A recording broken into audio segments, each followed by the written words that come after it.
A simple low-cost test that you can do in terms of measuring your tread depth would be to take a penny and stick the penny head first into the tread. And if you can see the top of President Lincoln's hair, that means that you probably don't have enough tread depth left to make it safely through the winter.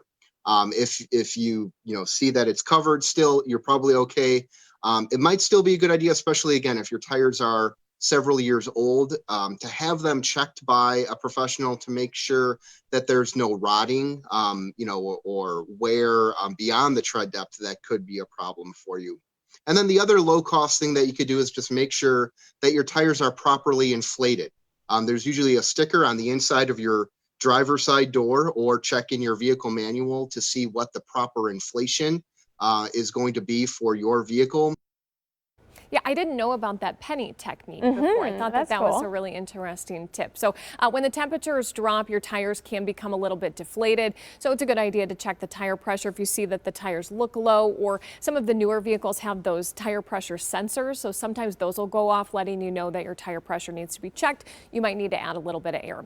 Also, make sure you check your headlights, your windshield wipers, make sure that those things are working well. It's important that you can see where you're going, but also it's important that other people can see you. So make sure you don't have any cloudy buildup on your headlights. Another good thing to keep in mind, if you can, keep your gas tank at least half full during winter. This is going to prevent fuel lines from freezing, but also would be a big help if you end up stuck out on the road for any length of time and you're having to turn your vehicle on and off for warmth. You want to make sure that you have enough gas.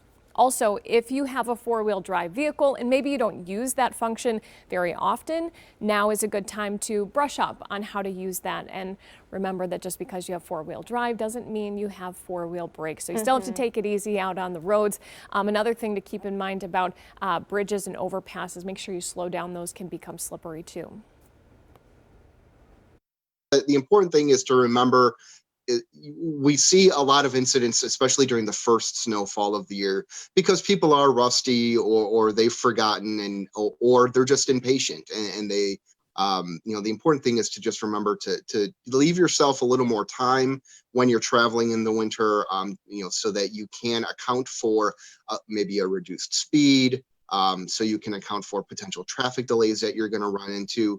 And of course, be mindful of whether it's safe to go out or not altogether. The increased risk of being in a crash is never a good thing, and you want to weigh that against how important is the trip that you're making. All really good things to keep in mind. So again, best time to get prepared for winter is before the snow hits. You'll be glad that you did. To revisit these tips or take a look at some items that you can keep in a winter car safety kit, another really important thing to have this winter, visit the TMJ4 weather blog. We'll be right back with more news and weather after the break.